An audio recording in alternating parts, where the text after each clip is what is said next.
Hi there. Welcome to the Right Here, Right Now live show. This show has one simple question. What's on your heart and mind right here, right now in this moment? We explore the depths and breadths of our humanity through that one simple question over the course of 30 to 45 minutes. I hope that you'll join us. I hope you'll enjoy the exploration. And this tune was created for me personally by the incredible Peter Griffiths, one half of the amazing Mind Takeaway.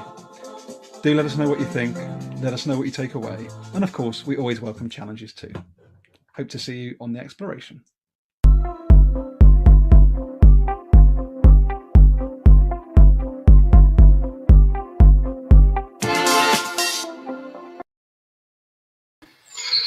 Good morning, afternoon, evening, wherever you may be in the world. I hope you're doing well. Welcome to the Right Here, Right Now live show. We've got a bit of a special one today, as I'm really looking forward to bringing on Andy Davies, who's got a new book out called Zest, which we're all going to learn a bit more about, which is really exciting.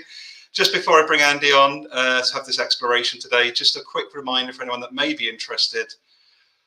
The world is opening up a little bit again, which is fantastic news. And for the second time, we're going to be hosting Joe Homstead and I in the beautiful Dorset countryside across the 20th and 21st of July 2022, the Human Development Space.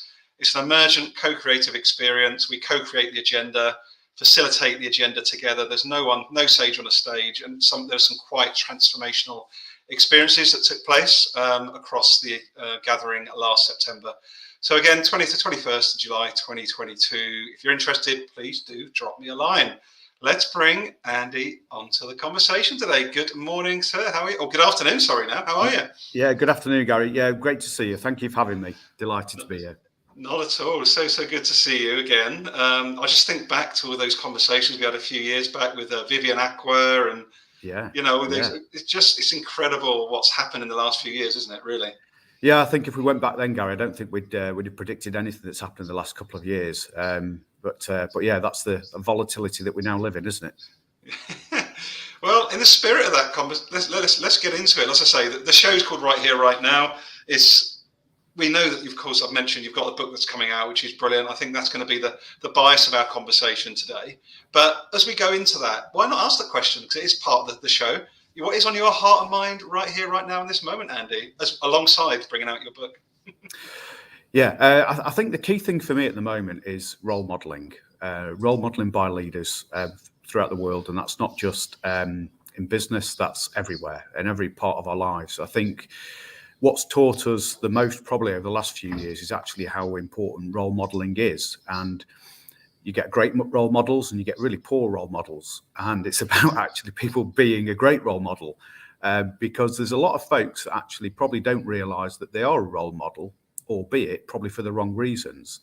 And that's one of the real challenges that poor leaders really need to have a think about, because whatever behaviours that they're displaying, that other people are going to follow as well. And that's probably not what they intend, but that's what does happen. So let's talk about the great role models, because that's where people really need to learn and talk about.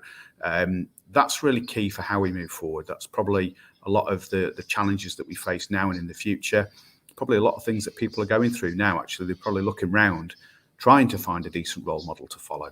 So I think that's probably the main thing that's on my mind at the moment, is that's something that if leaders of all different varieties across the world can crack, then we'll be in a better place. I love that. What an awesome! We didn't even plan this, Andy. What a wonderful segue into the book, because your new book Zest, which I do have a copy of up here. I have to grab it. I absolutely love the fact. Let me give the whole title. So Zest, Leadership for a New Generation of Leaders. And I'm just really intrigued. I think you're speaking to, the intention of the book through that title, but maybe give us a little bit more of a sort of context, a bit more of a depth as to, what was the kernel for the inspiration for this book, Andy? I think very simply, it's about just some of the great podcasts and discussions that I had with a variety of people. And we talked about how we want to support other leaders to become better leaders. And especially those new and aspirant leaders, probably people that want to get there, probably aren't sure how to get there, maybe haven't got those resources and people surrounding them to learn from and really develop their skills. So it kind of set out and wanted it to be something that was of practical help, that wasn't overly modelled in terms of what was in there. Didn't want any heavy theory sat behind it as well. Wanted to talk about real world examples, especially the stuff that people would have seen and heard about on the news and in social media, because actually that's the connective. That's what people have seen already. So actually bringing that to the fore and say, you might have read this story, but actually let's talk about it in a leadership perspective and what it means to you. So it was about actually saying to those people out there, especially those people that probably haven't got a leadership title, but by the way they act are leaders themselves anyway. This is you. This can be you. You are a leader. Let's talk about this. Let's see how we can help you and the other things that you can do. And the really important part of it is about giving people a blueprint for the future. And that's included at the end of the book. And there's a lot of different elements to that people have a real opportunity then to go away and think about and say, I want to develop as a leader. I've now got an understanding in terms of how I go about doing that. So good. One other thing I love as well is you're speaking about competencies in the book, again, back to that behavioural piece, right? And I think this is probably, as long as we've known each other the last few years and a few years before that, I think I'm so pleased with what you've done, because it is that practical. As you say, it's a blueprint, but it's also an iterative guide, right? That's what I really like about it. It's saying, hey, here's some ideas. I'm going to invite you in to think a little bit differently, but please build on this in your context rather than this is the way, right? Yeah. And doing a very prescriptive approach to say this is the one way, then fails probably 90% or more of the audience. And I think that we can't do that. We've got to give people flexibility. And that's one of the key things. One of the key competencies is actually adaptability. And the more that we can give people some guidelines and a starting point to say, these are the things that you need to think about. Some things you might want to actually prioritize over others. You may actually want to bring new things in. And that's part of it. We want to encourage people to go away and learn, to go away and read more, to go away and take part in activities that challenge them, that challenge their norm and behaviours, because only that way do people learn to be better leaders themselves. And that way people put together their leadership package of what should be that they need, rather than somebody like me prescribing to them. That doesn't seem the right answer. Yeah, no, that resonates to me a lot as well. Let's get super real about it, right? You've developed a book that's like super practical. Let's use your new book, these new competencies you're inviting into the world, and let's use the P&O example of what's happened recently, right? So what, if anybody that's maybe not from the UK, maybe you've not seen the news, this is one of the big freight forwarders. It's not the cruise business; it's part of their supply chain business. 800 people were let go pretty much overnight, no consultation. And I'll just leave it there for now and just want to sort of just say, hey, Andy, when you think about Zest, when you think about what you're trying to bring to the world, what could have been done so much better or differently that maybe some of the Zest competencies would have supported? Yeah, definitely. As soon as I heard that on the news, I think it was 2 weeks ago, shocked and appalled really in terms of the lack of empathy. And that was the first word that actually leapt through my mind. Because again, that's part of the competencies there, that as a leader, you want to show that empathy. The point of restructure and redundancies, it's the most difficult part for people to lead through, but it's equally the most difficult part for people to be on the end of. And the more that people as leaders can think about their impact on those people, they should actually raise their game on empathy and their communication as well. So there's several things that leapt out there. The communication, I don't want to see Zoom becoming the de facto way of mass redundancies. That's not right. And again, it goes back to that role modelling, that what is it that people are taking away from that? I actually hope that the case study of what happened and what is now happening with the government, with the courts, with the request to reinstate all those people at the moment, all of that, Gary, will be pulled together in some amazing case study that people like me and you and our future generations of leaders will read and go on to learn from, and actually explore what went wrong and how people would have done it differently. This is a problem that's going to rumble on for many years. It's not going to be over in the next few weeks. My heart goes out to all those 800 people that are affected by it. And yeah, I think there's a vast amount to be learned from it, both immediately and also for future generations. So if I'd have delayed publication of the book by maybe 4 more weeks, I could have put this example in as well. But there's plenty of other examples for people to read from, let me tell you. No, that there is, and I think when I think about that example again, bringing your book to life, right, Andy? I think the thing that came through so powerfully for me with the P&O example was the complete over-indexing on the technical skills or the hard skills, the strategy and all the rest, which you need, which you speak to brilliantly in the book, but a complete vacuum for what some may call soft, what I call humanistic skills. Like say empathy, vulnerability, awareness, and you list several in your book very specifically. And I'm really hopeful that the next generation, indeed us who have been in leadership for a while, take the time to look at this example and go, right, how could I be so much better? How far away am I as Gary from being part of a similar situation? Because these situations are never that far away, are they, in reality? They're not, no. And I understand that, just actually talking about two sides of the argument now, that from P&O's stated perspective, that without taking any action, the business would have failed anyway. And I think, again, there's a lot to be discussed and proven on that over the next few weeks. However, if I just took that as absolute fact, that is actually part of the reason why we have consultation periods in place with trade union bodies, with workers, so that we can sit down and we can put the bare facts on the table and we can say, look, this is where we are as a business. Now, I'm not suggesting that would have solved all of the problems at all, okay? But actually that level of communication, that transparency, which is, again, another key tenet within the book, that is the kind of communication, the open communication that we should be having with people, because then we can have a far more informed discussion and then work out what is the way forward together, rather than this draconian 800 people on Zoom, this is your last day at work. I think that by doing that, by talking more, being more open with people, we have a greater opportunity to, as business people, as employees, to reach an appropriate way forward rather than this imposed way forward that now is just a marketing, challenge, let's say that word, for P&O for many years to come. I don't think it's going to be an immediate thing as well.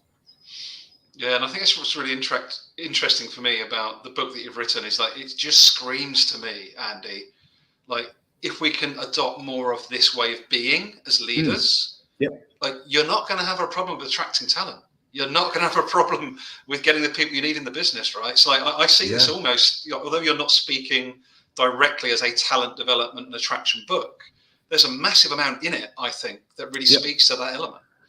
Well, I think there is. There's a chapter in there about high-performing teams, and I really loved writing that chapter, actually. It was great fun to write it. Part of that actually talks about that having a really high-performing team, one of the things is about, first of all, diversity within your team, because that's critical, but also about the recruitment of people and how you go out and source those candidates. And whether people like it or not, some of the feedback forums, the different websites that exist for people to voice their opinions, voice their feedback, are taken to heart now by candidates, and candidates will take that into account when they're making a judgment on where they should go. So again, what's P&O's challenge going to be like for recruiting future people because of some of those activities? How does that affect other people outside of that, other businesses on a daily basis? That if you get your leadership right, then your challenge of recruiting people, really good quality people, becomes easier because of the great feedback that you get. And as part of my research for the book, did a piece of study on Glassdoor and looked at the top 10 companies and looked at actually of those top 10 companies on Glassdoor.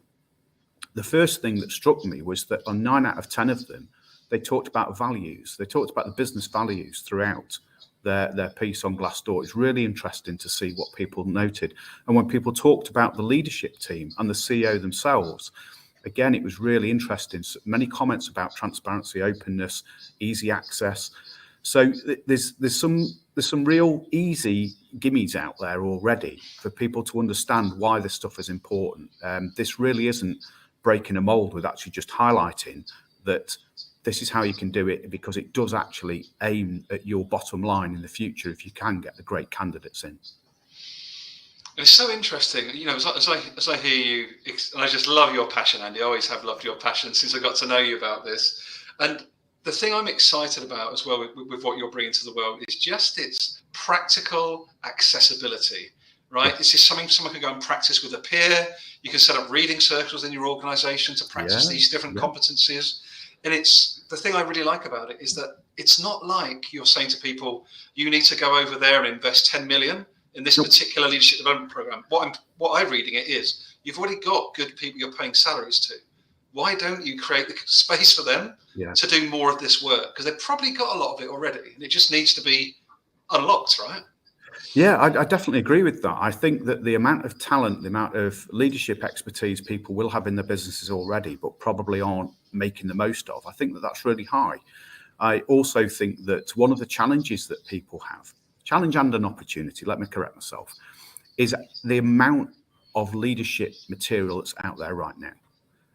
There's some fantastic podcasts. Everything that you've done, Gary, has been amazing. The Value Through Vulnerability podcast that you did before this, that's mentioned in the book as well, was an amazing resource. Some amazing conversations there. There are so many more things that are there for folks, whether that is podcasts, videos, whether that's webinars people can join, MOOCs, the massive open online courses. There's an incredible array of resource for people. I think that the opportunity is there for people to learn at low cost or no cost for some. But actually the challenge is, how do you filter out the bits that you actually need to get to? And I think, going back to your point of running some sort of discussion groups, breakfast clubs, community exchanges at work, that is the way of actually honing down for your different area, your expertise, the real leadership learning that we should actually offer to people and make clear that's available. Lovely. So I'm really curious. Like, what's next for Andy? The book's out. I saw you on. I don't want to put you on the spot, but I might put you on the spot. You was doing a lovely little offer on LinkedIn over the weekend. I'm wondering if anybody watches this back or sort of drops you a note, are they able to get themselves into the draw for one of your books? Yes, please. Yeah, absolutely. If somebody wants to drop me a quick note in the next couple of days, then I'm going to conduct the draw on Wednesday. Wednesday, the 30th of March, is the official release date for the book. It's already available on Amazon. So there's several bits of things going out on social media over the next couple of days. And we'll start sending out some free books from Wednesday. And we'll probably repeat the process in about 4 weeks' time, just to pick up those people that we've missed out on. So if you have missed out in the next couple of days, then don't worry, just drop me a line and we'll put you in for the next draw. Okay, it's not a problem really. No, but can I just mention one point about social media though, Gary? Because I think that you and I have talked about communication before for leaders. I think that what people don't realize is that there's a change in communication for how people communicate with both employees and customers. And I highlight customers at this point. And I think that leaders that really haven't mastered the art of social media are making a problem for themselves in the future. They need now to go out and determine how they're going to be using social media, how they're going to be contactable through social media, and what does that mean in terms of customer reach. I'm going to give an example. Elon Musk. Let's talk about Elon and say, does he do things right and wrong on Twitter especially? Yes, he absolutely masters both right and wrong at times. But actually some of the goodness that he gets back, some of those immediate customer comments that then actually go on to be features in his products are quite amazing. Some of the things that he gets wrong, he made that real mess up about the price of the Tesla stocks and everything else, and that's covered in the book for the full story. But there's other leaders out there that on a daily basis really nail social media. And for those people out there that are listening to this that still haven't got their own presence, that still aren't available for those tweets and those LinkedIn messages, please go away and think about what your future strategy is. Because as a leader, if you haven't actually got that presence, you are way behind other people that actually have. Just, I think it's a really brilliant ad, and I'd love, the spirit of the book you've written in terms of, for those next generation of leaders who will already be exponentially more savvy, right?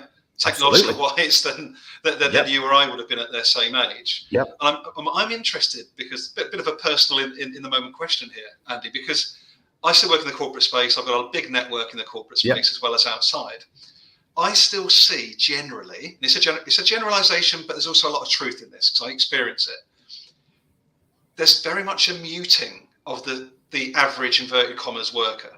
Mm-hmm. They're very much holding back on showing up and having their own profiles on social through fear of being seen to be doing something that isn't part of the company line, or what if they say something that they might get slapped down for by the company. So there's this really interesting, like, I completely agree with you 100%, but there's this really interesting, again, I think it comes back to this point about the leadership capacity that's available already that you're not seeing company.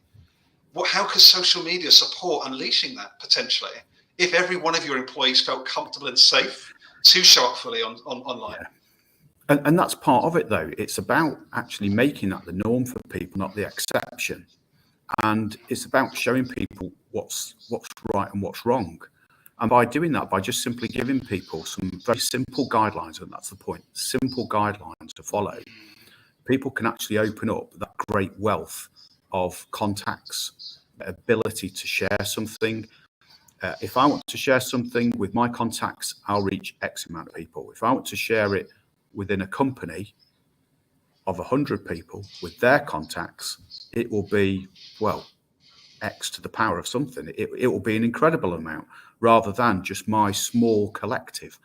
I think that's part of the opportunity that's missed. And going back to your point earlier on about great candidates and recruiting, well, what a better example do you want than that people may not want to actually share maybe product news about their company, but actually if there's an opportunity to share with their friends, their relatives, ex-colleagues about opportunities to work, then that's something that people can't really afford to miss out on. Because again, that's how people are finding out about jobs these days. That's how people are applying, is probably on their phone. How many people genuinely sit down at a laptop to fill out an application form for a job that they've seen in a newspaper or a magazine? I'd say those days are gone. Mm. I'm questioning myself when I say that, but I really can't even begin to think of an example of a business or a rather profession where they're still driven by advertising through a newspaper. Those are seldom now. It's all moved online. People are actually picking up job adverts because of that. If it's an electronic job advert, it's got a URL, you can share it. Fantastic. I love that ad. Love it. I'm going to try and do something clever. It may or may not work, so bear with me. Oh, it did work. Wow. There we are. So there's the book. There it is. On Amazon. There it is, live. So if you're watching this live or watching it back, please do go and check it out. Zest, Leadership for a New Generation of Leaders, on Amazon at the moment, and comes out formally in a couple of days' time as we're recording on the 30th of March. Look at that, Andy, in the moment, planning. See what happens, eh? It looks good, doesn't it? There's a lot of months worth of effort gone into that little plug just there. Oh, it's fantastic. Well, look, I really do wish you every success with the book, and I'd love to hear just a little bit more before I let you go and get on with the rest of your day, Andy. What's your hopes on the back of the book coming out? Are you looking to go and support with sort of private consultancy on the back of it as well? Is it, what's the sort of bigger vision? I know you're working at MHR still. Is there anything else sort of popping up as whole Andy in the world? Honestly, I'd like to hear from one person where it's made a difference. That's my starting point. Just one person. That'll do it. That'll make everything worthwhile. In terms of what else is going to come of it, said very clearly that at least 20% of the royalties are going to go to my former scout group, but quite frankly, I'm planning on giving them the lot.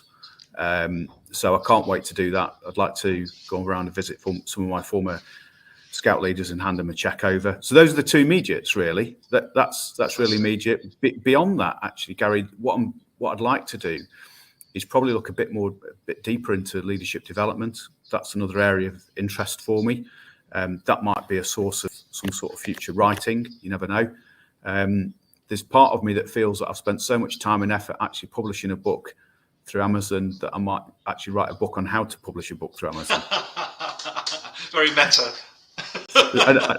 I actually feel that might be the next thing. But it's the leadership development that probably is my next area of interest. And just to see if I can keep on spreading the message and keep on making a difference to a few people. That'd be the best outcome going. Well, I absolutely love how you model humility. I'm just looking at your wonderful things there, developing people, empowerment, communication, empathy, resilience, bravery, trust, adaptability, and commercial awareness, networking, strategic thinking, and collaboration. So they're the 12 competencies you're going to want to dive deep into when you go and have a look at Zest. But Andy, I love that feedback. So on point, so giving and forward looking, which we always appreciate about you. And I want to give you the last word. If there's anything else you want to leave our viewers or listeners with, this will also get repurposed as a podcast in a few months' time. So anything else you want to leave people with today? Yeah, I want to leave people with a final thought, which is servant leadership. Servant leadership, if you've not heard of it, please go and Google it today. If there's one thing that you do, one thing that you learn of leadership this week or today from this podcast, go and find out what it means. Go and have a think about what it means to you. Go and actually challenge yourself once you've read about it to say, are you a servant leader? Is that going to help you in your line of business, in your work, at home as well? It's something that is on the rise. It's bizarre. It's been around for many years, but it seems to have got a lot more awareness recently. And I think that there's a lot more people could do with reading a bit more about it. So there you go. Servant leadership. Press Google and have a read. Lovely. And I'm going to reinforce that with Andy, because and this is me doing my pattern spotting bit, Andy. It is not an accident that some of this stuff's been around for decades, yet only now it's starting to come to the fore. It's because a lot of the stuff that Andy speaks about in his new book, it's the blend of head and heart, IQ, EQ. We're now ready to actually have the EQ conversation, I think. Yeah. So fantastic, Andy. Great to see you. Good luck with the book. And thanks everyone for joining us. Take care, mate. Thanks so much, Gary. Take